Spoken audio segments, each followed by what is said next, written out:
Good morning বন্ধুরা, আনসিমামি ব্লগে তোমাদের সবাইকে স্বাগত। বন্ধুরা তোমরা কেমন আছো? আশা করছি ভালোই আছো, আর আমরাও ভালোই আছি। তো বন্ধুরা এখন বাজে সকাল 9টা, আর আজকে তো বৃহস্পতিবার। তো এখন থেকেই তোমাদের সাথে নিয়ে আমি আমার ব্লগটা স্টার্ট করছি। আর দেখলে পুজো দেওয়া হয়ে গেছে, সব কাজবাজ তো আগেই হয়ে গেছিলো। তো এখন পুজোটা দিয়ে নিলাম। আর আজকে বৃহস্পতিবার বলে তো লক্ষ্মীর ড্রেসটা চেঞ্জ করে দিলাম। আর লক্ষ্মীর এই ড্রেসটা তো আগেই দেখেছো, আর এই ড্রেসটার সাথে ম্যাচিং করে নারায়ণের ওই রেড কালারের ড্রেসটা নিয়ে এসেছি। যদিও অতটা ম্যাচ করেনি, ভেবেছিলাম এই রেড কালার ওই রেড কালার ম্যাচ করে যাবে। তো যাই হোক, পুজো দিলাম। মামামের একটা ফ্রুট কেটে আজকে পুজো দিলাম। তো এখন আর লাড্ডু দিয়ে পুজো দিই না, কারণ আমার বর বলে কি লাড্ডু দিয়ে পুজো দিতে হবে না, লাড্ডু মিষ্টি খাওয়া ভালো না, আমার মাম্মামকেও খাওয়াবো না। তা আমার মাম্মামকে যখন না খাওয়াবে তোমার লক্ষ্মীকে কেন খাওয়াবে? তো এরকম করে আমার বর বলে। তো বলেছি না যে কেউ যদি কোনো একটা কথা বলেন আমার মানে মনে লেগে যায় যে হ্যাঁ এইটা তো ঠিক, এইটা তো উচিত, তাহলে আমি সেরকমভাবেই চলার চেষ্টা করি। তো যাই হোক, এইদিকে তো রান্নাঘরে এসেছি রান্না বান্না করব বলে। আর কি হয়েছে বলো তো, আমি না স্নান করার আগে একবার রান্নাঘরে ঢুকেছিলাম। আমি ভাবলাম কি যে আগে কি রান্নাটা করব, তারপরে ভাবলাম আগে যদি রান্না করি তারপরে আবার রান্না বান্না করতে গেলে না মানে পুজো দেওয়াটা ঠিক মতোভাবে হবে না। আর আমি যদি স্নান টান করে পুজো টুজো দিয়ে একধার হতে পারি তাহলে তাড়াতাড়ি করে পুজো দেওয়াটাও হয়ে যাবে। আর ওই রান্না বান্নার পরে তারপরে মানে তাড়াহুড়ো লেগে যাবে খাওয়া দাওয়া খেতে দিতে। তো যাই হোক, এদিকে তো ভাতটা বসিয়ে দিলাম। আর জানো তো মানে আমি আগের মতোই শুরু করেছি, আবার ফ্রিজ রয়েছে, সবজি তো রবিবার দিন কিনে এনেছিলাম। আর কালকে রাত্রেবেলায় খাওয়া দাওয়া সব কমপ্লিট করে তারপরে আমি এই দেখো সবজিপাতিগুলো সব কেটে রেখেছি। আর জানো না মানে খেয়ে উঠে থালা বাসন কটা ধুয়ে সবজি নিয়ে বসেছিলাম কালকে রাতে কাটতে। আর দিদা বলছি বাবা তোর কাজের কি গুতো, মানে মানে খাওয়া দাওয়া করে উঠে মানুষ একটু বসে, আর তুই সবজি নিয়ে এত রাতে বসে গেছিস। তো যাই হোক কি হয়েছে জানো তো, মানে তোমরা তো জানোই যে আমার সকালবেলায় উঠলে এমনি একটু তাড়াহুড়ো বেঁধে যায় যে রান্না বান্না করবো এইটা সেইটা। সেই সময় যখন মানে সবজি টবজি আগের থেকে যদি কাটা থাকে গোছানো থাকে তাহলে তো তাড়াতাড়ি হবেই।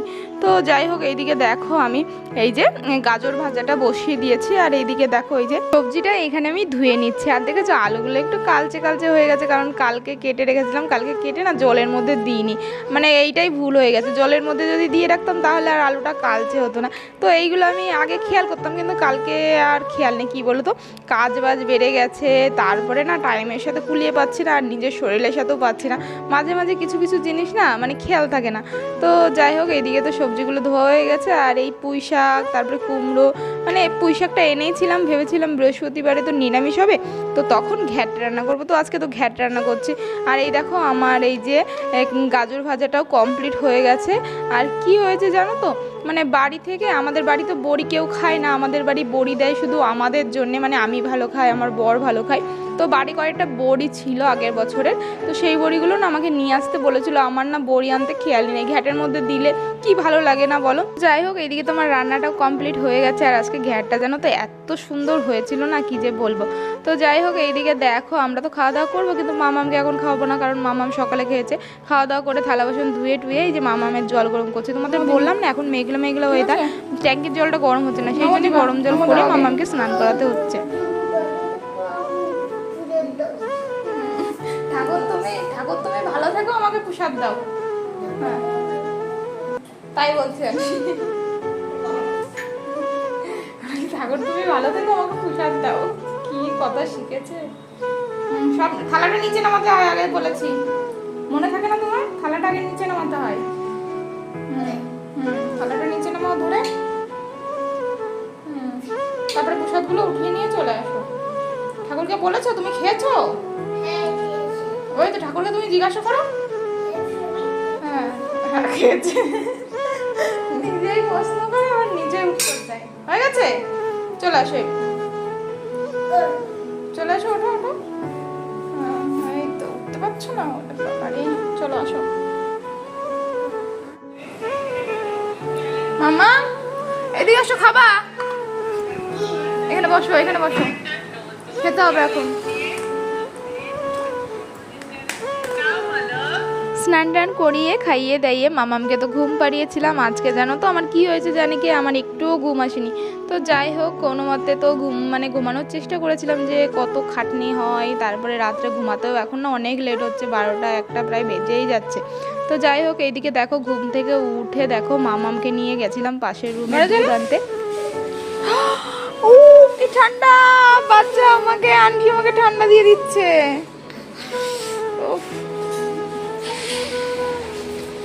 আমি দেখো তোমার জন্য কি এনেছি, আমি জুস এনেছি, তাড়াতাড়ি তাড়াতাড়ি খেয়ে নাও। হ্যাঁ অরেঞ্জ জুস এনেছি। বসো বসো, ভেঙে যাবে কিন্তু গ্লাসটা পড়ে গেলে, তারপরে তুমি আর পাবা না গ্লাস কিন্তু। বসো বসো, এখানে বসে খাও। চলো, কোথায় যাচ্ছ তুমি? ওখানে এখানে না, এখানে না, ভাইয়ের কাছে, ভাইয়ের কাছে চলো, ভাইয়ের কাছে চলো। কোথায় যাচ্ছ, কোথায় যাচ্ছ? নে এই যে জুস করেছি, এই যে জুস করেছি, জুস। তাড়াতাড়ি আসো, আমি তাহলে ভাইকে খাইয়ে দিলাম, দেবো? চলো তাহলে চলো।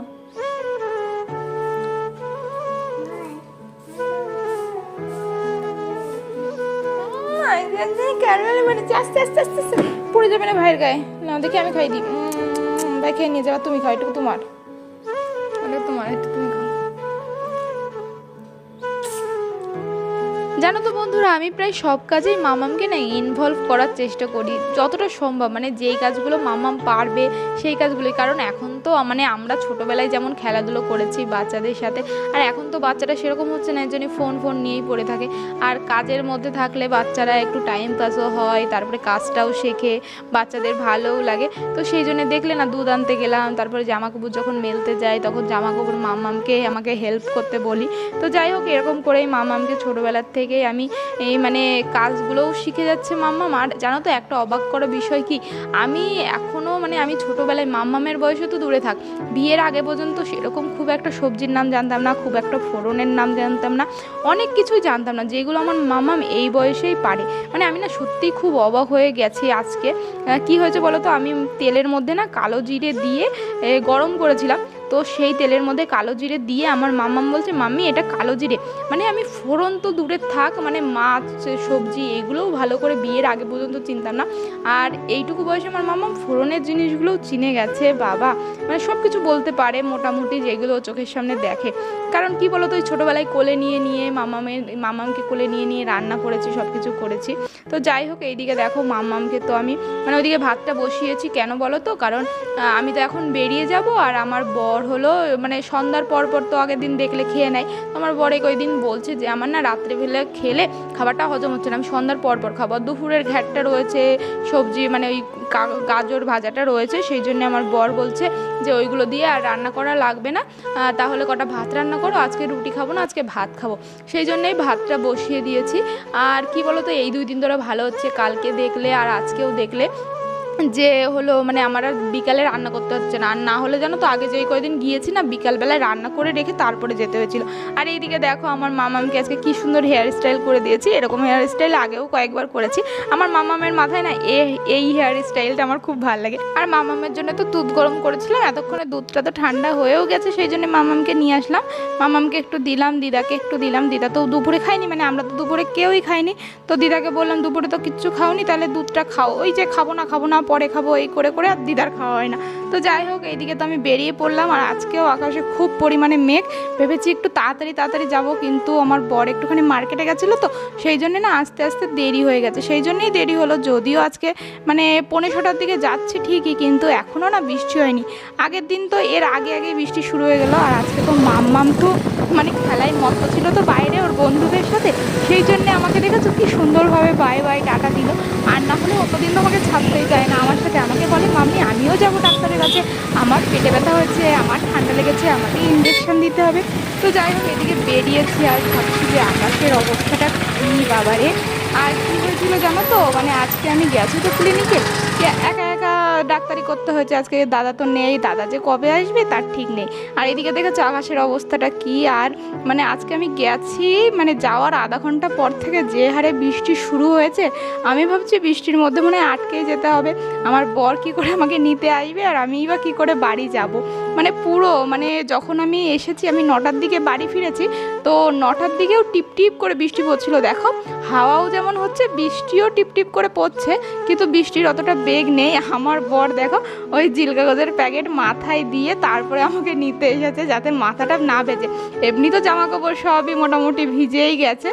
আর এইদিকে দেখো আমি এখন বাড়ি যাচ্ছি, এখন বাজে হলো 9টা। তো এই যে দেখো বাড়ির দিকে যাচ্ছে, আর কি হাওয়া হচ্ছে, টিপটিপ করে বৃষ্টি পড়ছে, ভালোই তো লাগছে। কিন্তু এদিকে টেনশনও করছি যে আমার আবার ঠান্ডা গরম নাল লেগে যায় এই মেডিকেলের চক্করে। আর আমার যদি শরীর খারাপ হয়, মামামের মানে বাড়ির একজনের যদি শরীর খারাপ হয়, আরেকজনের মানে ঠান্ডা জ্বর, এগুলো তো মানে একজনের হলে আরেকজনের হতেই পারে। আর ঘরের গৃহিণী যদি অসুস্থ হয়ে পড়ে তাহলে তো সংসারটাই পুরো ভেসে যায়। তো যাই হোক, বাড়িতে জানো তো দিদার সাথে মাম্মাম খুব খেলা করে, ভালোভাবে থাকে।